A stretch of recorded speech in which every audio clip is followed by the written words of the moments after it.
Après donc la création de notre compte Odoo, nous pouvons donc nous connecter et continuer à utiliser notre base de données.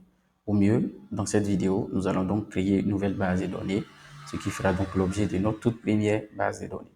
Pour ce faire, je viens donc sur le bouton se connecter et je vais donc fournir les accès de base comme nous l'avons vu ensemble dans la précédente vidéo. Donc, je vais donc mettre mon login, mettre mon mot de passe.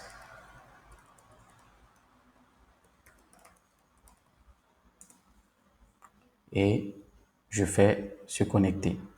Et de ce fait, Odoo donc me connecte à mon espace. Et comme vous le constatez, dans mon cas, j'ai aucune base de données puisque j'ai donc dû supprimer la précédente base de données afin de vous montrer, juste après connexion, comment on peut créer une nouvelle base de données de zéro, même si on venait à perdre nos anciennes bases de données. Donc, pour ce faire, comme vous le voyez, je vais donc cliquer simplement sur créer et Odoo va donc me permettre Odoo va me permettre donc de sélectionner de nouvelles applications afin de constituer ma nouvelle base de données. Donc, pour ce faire, nous, on va juste sélectionner une seule application afin d'installer les autres par la suite. Et donc, cette application en question, c'est l'application Studio d'Odoo qui est totalement en bas.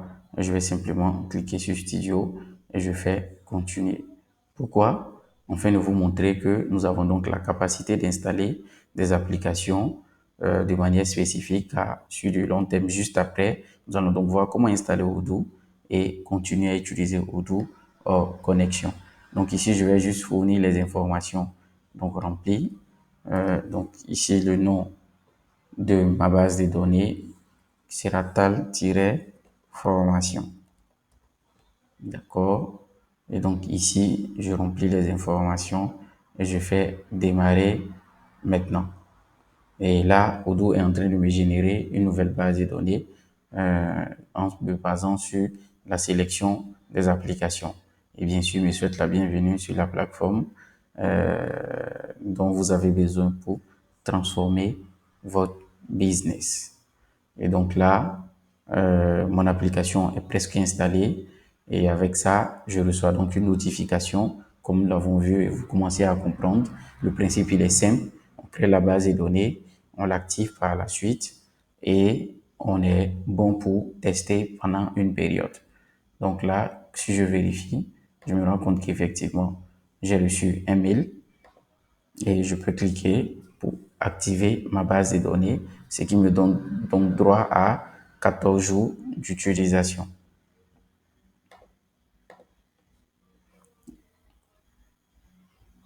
Et bien sûr, on peut donc inviter un ami ou passer directement à l'utilisation de nos bases de données. Donc, je fais juste passer et nous sommes tout bons. Ma base de données est donc active pour 14 jours. Et donc, voilà pour cette vidéo. Nous savons donc comment créer une base de données.